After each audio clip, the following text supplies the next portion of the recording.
What if the greatest battle you ever faced was not against an enemy you could see, but against the fear inside your own heart? What if the promise you were destined to inherit lay just beyond a river you were terrified to cross? This is the story of Joshua, a servant who became a commander, a spy who believed when everyone else trembled, a man who stood in the shadow of the greatest prophet Israel ever knew and then was asked to do the impossible, to fill shoes that could never be filled, to lead a nation of former slaves into a land of giants and walled cities, with nothing but a promise and the presence of an invisible God. His is a story about courage that is not the absence of fear, but the defiance of it. It is about the terrifying weight of stepping into a calling too large for any human shoulders. And it is about a God who says again and again to the trembling heart, "Be strong and courageous. I will be with you." The wilderness had been Joshua's home for 40 years. He was born a slave in Egypt. As a boy, he had known the crack of the taskmaster's whip, the endless making of bricks under a merciless sun, the groaning of a people who cried out to a God they were not sure still heard them. His name at birth was Hosea, which means salvation. But Moses would later change it to Joshua, Yehoshua, which means the Lord is salvation. It was the same name that centuries later would be given in its Greek form to a carpenter's son born in Bethlehem, Jesus. Joshua and Jesus are the same name. Remember that. It matters more than you know. Joshua had walked out of Egypt on the night the sea split in two. He had watched the waters stand up like walls of glass while a nation walked through on dry ground. He had seen the pillar of fire by night and the pillar of cloud by day. He had tasted the manna that fell like frost each morning and learned that man does not live by bread alone. He had been there at Sinai when the mountain shook and burned and the voice of God thundered out the commandments that would shape a civilization. And he had become the assistant of Moses, his aide, his servant. When Moses climbed the mountain to meet with God, Joshua went partway up and waited. When Moses came down and the golden calf lay shattered, Joshua was at his side. He was the young man who did not leave the tent of meeting even when Moses returned to the camp. There was something in Joshua that clung to the presence of God, that lingered where holiness dwelt, that could not get enough of the nearness of the Almighty. But of all the moments that shaped him, one stood above the rest. One decision, one act of faith that would define the rest of his life. It happened at a place called Kadesh Barnea. The people of Israel had come to the very edge of the Promised Land. After generations of slavery, after the plagues and the Exodus and the covenant at Sinai, they finally stood at the threshold of the land flowing with milk and honey. Moses sent 12 men, one from each tribe, to spy out the land. Joshua was one of them. So was a man named Caleb. For 40 days they explored Canaan. They walked its hills and valleys. They saw its vineyards heavy with fruit. At the valley of Eshcol, they cut down a single cluster of grapes so enormous that it took 2 men to carry it on a pole between them. The land was everything God had promised: rich, fertile, beautiful beyond their dreams. But it was also full of giants. The cities were fortified with walls that reached to the sky. The people were strong, and among them walked the descendants of Anak, men of such enormous stature that the spies felt like grasshoppers before them. 10 of the 12 came back trembling. "We are not able to go up against the people, for they are stronger than we are," they said. The land devours its inhabitants. We seem to ourselves like grasshoppers, and so we seem to them. Fear swept through the camp like a plague. The people wept all night. They spoke of choosing a new leader to take them back to Egypt, back to slavery, back to the whip and the brick pits, because at least there they knew what to expect. The unknown terrified them more than bondage. And then Joshua and Caleb stood up. They tore their clothes in grief and pleaded with the people. "The land which we passed through to spy it out is an exceedingly good land. If the Lord delights in us, he will bring us into this land and give it to us, a land that flows with milk and honey. Only do not rebel against the Lord, and do not fear the people of the land, for they are bread for us. Their protection is removed from them, and the Lord is with us. Do not fear them. The Lord is with us. Do not fear them." The same enemy, the same walls, the same giants. 10 men saw impossibility and 2 men saw opportunity, because 2 men had learned to measure the obstacle against the size of their God rather than the size of themselves. Joshua and Caleb did not deny the giants. They simply refused to be ruled by them.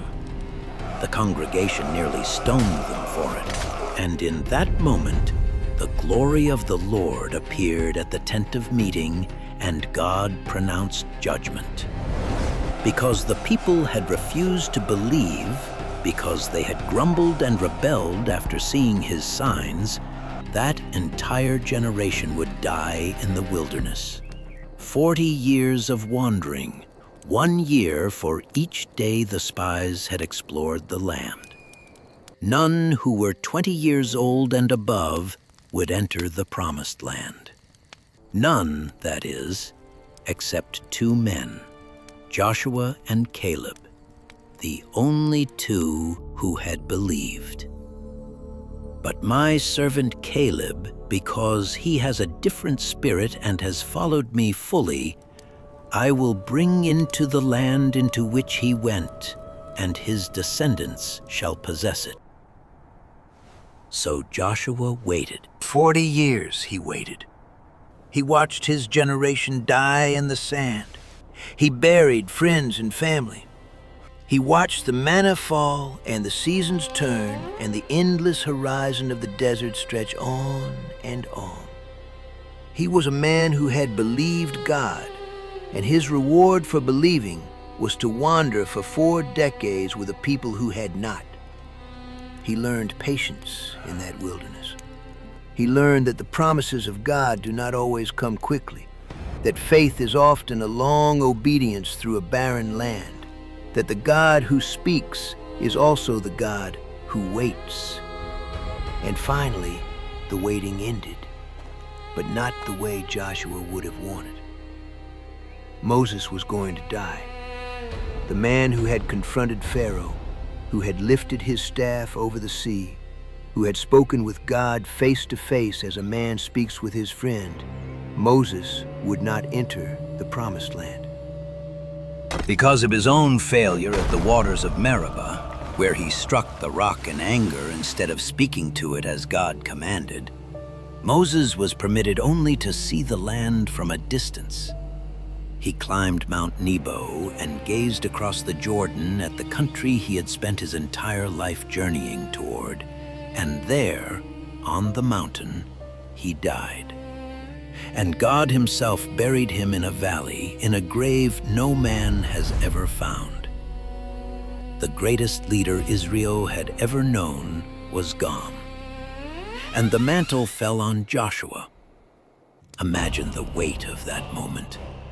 Imagine standing before a nation of hundreds of thousands and knowing that you must now be what Moses was. The people had followed Moses through the sea.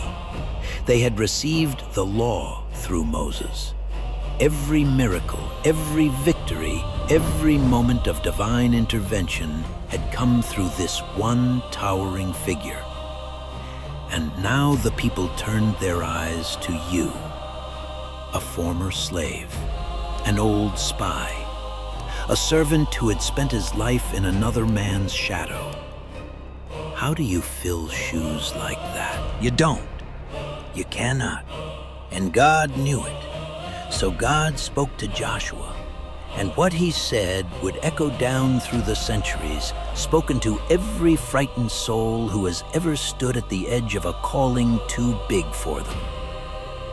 Moses, my servant, is dead. Now therefore arise, go over this Jordan, you and all this people, into the land that I am giving to them, to the people of Israel. Every place that the sole of your foot will tread upon, I have given to you, just as I promised to Moses. Then came the words Joshua would need for the rest of his life. Be strong and courageous, for you shall cause this people to inherit the land that I swore to their fathers to give them. Only be strong and very courageous, being careful to do according to all the law that Moses my servant commanded you. Do not turn from it to the right hand or to the left, that you may have good success wherever you go. And then, as if he knew the fear that gripped Joshua's heart, God said it once more. Have I not commanded you? Be strong and courageous. Do not be frightened and do not be dismayed, for the Lord your God is with you wherever you go. 3 times. Be strong and courageous. God did not say this to a man who felt no fear. He said it to a man who was afraid. Courage is not the absence of fear. Courage is moving forward while your heart is pounding, because you have decided that the presence of God is more real than the giants in front of you. And the promise beneath the command was the anchor of it all. The Lord your God is with you wherever you go. It was not Joshua's strength that mattered. It was not his charisma or his military genius or his resemblance to Moses. It was the presence. The same presence that had lingered in the tent of meeting where young Joshua could not tear himself away. That presence would go with him now, across the river, into the land, against the giants. Joshua rose. He commanded the officers to prepare the people. In 3 days, they would cross the Jordan. But there was a problem. The Jordan was at flood stage, its waters overflowing the banks, a churning brown torrent impossible to ford. Hundreds of thousands of people, with children and livestock and all their possessions, stood before an uncrossable river with the enemy waiting on the other side. But Joshua had walked out of Egypt through a sea. He knew what his God could do with water. He sent the priests ahead, carrying the Ark of the Covenant, the golden chest that represented the very presence and throne of God. And he gave them a strange command. Walk into the river. Not build a bridge. Not wait for the waters to recede. Walk into the flood, carrying the ark, and trust. As soon as the feet of the priests touched the edge of the raging Jordan, the waters coming down from upstream stood still. They rose up in a heap far away, and the ground beneath the river became dry. The priests stood in the middle of the Jordan on dry ground, holding the ark, while the entire nation of Israel passed by them. A new generation walked through the water on dry land, just as their parents had walked through the sea 40 years before. The God of Moses was the God of Joshua. The God of the sea was the God of the river. He had not changed. He never changes. When everyone had crossed, Joshua commanded that 12 stones be taken from the middle of the riverbed, one for each tribe, and set up as a memorial. When your children ask in time to come, "What do these stones mean to you?" then you shall tell them how the waters of the Jordan were cut off before the Ark of the Covenant. These stones shall be a memorial forever. Remember, always remember. The human heart is desperately forgetful, and so God builds altars of memory to hold us to the truth of what He has done. And on the other side of the river stood Jericho. Jericho was one of the oldest and most heavily fortified cities in the world. Its walls were massive, thick enough to build houses upon, high enough to make any attacking army despair. And when the people of Jericho heard how the God of Israel had dried up the Jordan, and how He had dried up the Red Sea 40 years earlier, their hearts melted. No courage was left in any man. The city sealed itself shut. No one went out, and no one came in. Joshua stood before the impossible city, and there he had an encounter that changed everything. He looked up and saw a man standing before him with a drawn sword in his hand. Joshua went to him and asked the question every commander asks: "Are you for us or for our adversaries?" And the man answered, "No, neither." Neither? What kind of answer was that? But then he said, "I am the commander of the army of the Lord. Now I have come." This was no ordinary soldier. This was a divine being, perhaps the pre-incarnate Christ Himself, the same presence that had gone before Israel all along. And Joshua understood immediately. He fell on his face to the earth and worshipped. "What do you say to your servant, my Lord?" And the commander of the Lord's army said, "Take off your sandals from your feet, for the place where you are standing is holy." The same words spoken to Moses at the burning bush. The mantle had truly passed. The God who met Moses in the fire now met Joshua before the walls. And the lesson was the same. This is my battle. This is my land. You are not the commander here. You are the servant. Take off your sandals and follow. Then came the strangest battle plan in all of military history. The Lord told Joshua exactly how Jericho would fall. The army would not build siege ramps. They would not batter the gates. They would march. Once around the city each day for 6 days in silence, with the priests carrying the ark and blowing ram's horns. And on the 7th day, they would march around the city 7 times. Then the priests would blow a long blast, and all the people would shout, and the walls would fall. It was foolishness. It was absurd. A grown army marching in circles around a fortress, blowing trumpets, saying nothing. The watchmen on the walls of Jericho must have laughed. Day after day, they watched this silent procession, this bizarre parade, and surely they mocked it. But Israel obeyed. Day 1, day 2, day 3, silence and marching. Day 4, day 5, day 6, around and around, saying nothing, trusting a God who works in ways that make no sense to human wisdom. And on the seventh day, they rose at dawn and marched around Jericho 7 times. On the 7th circuit, the priests blew the horns, and Joshua cried out, "Shout, for the Lord has given you the city!" And they shouted.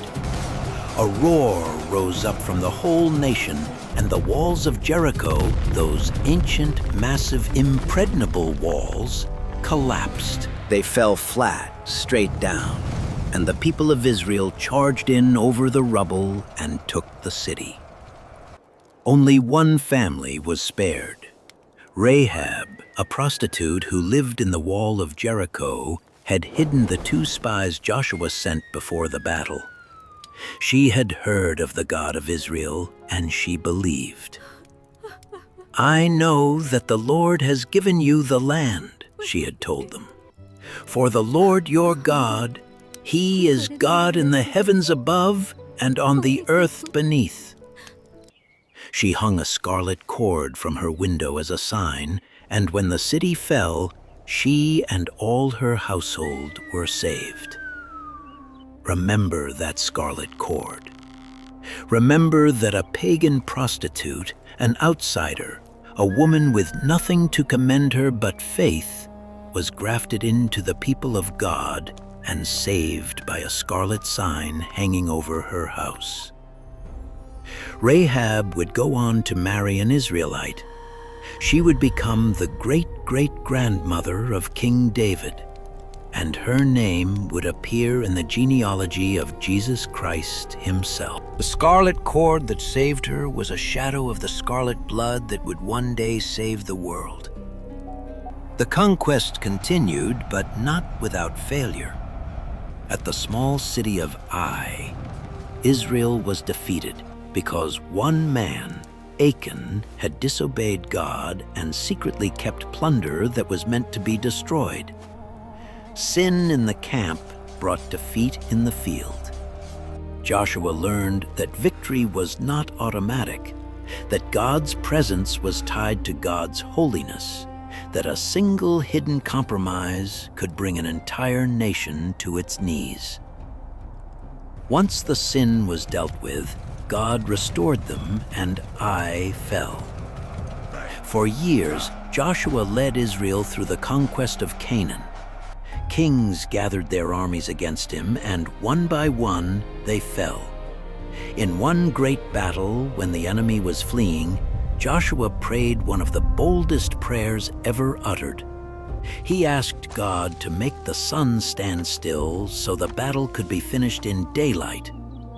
And the sun stood still, and the moon stopped, until the nation took vengeance on its enemies. There has been no day like it before or since, when the Lord heeded the voice of a man. For the Lord fought for Israel. The Lord fought for Israel. That was always the secret. Joshua was never fighting alone. The battles were the Lord's. The victories were the Lord's. Joshua's job was simply to trust, to obey, to be strong and courageous, and to follow the commander of the Lord's army wherever he led. The land was conquered. The tribes received their inheritance. The promise made to Abraham centuries earlier, the promise that had sustained a slave people through 400 years of bondage, was finally fulfilled. Joshua divided the land among the tribes, and the nations settled into the country God had sworn to give them. And when Joshua was old and full of years, he gathered all Israel together one last time at Shechem to give his farewell. He recounted the whole story. He reminded them of Abraham, of Egypt, of the Exodus, of the wilderness, of the crossing of the Jordan, of the walls that fell and the enemies that were defeated. He reminded them that they had inherited a land they did not build and vineyards they did not plant, all by the grace of God. And then he laid before them the choice that every generation must make. Now therefore fear the Lord and serve him in sincerity and in faithfulness. Put away the gods that your fathers served beyond the river and in Egypt, and serve the Lord. And if it is evil in your eyes to serve the Lord, choose this day whom you will serve, whether the gods your fathers served in the region beyond the river, or the gods of the Amorites in whose land you dwell. Then came the line that has been carved into countless walls and stitched onto countless hearts across the centuries. But as for me and my house, we will serve the Lord. An old man standing before a nation at the end of a life of faith. He was not asking them to do anything he had not done. He had crossed the river. He had faced the giants. He had marched around the walls. He had followed the presence when it made no sense and when it cost him everything. And now, at the end, his declaration was unshaken.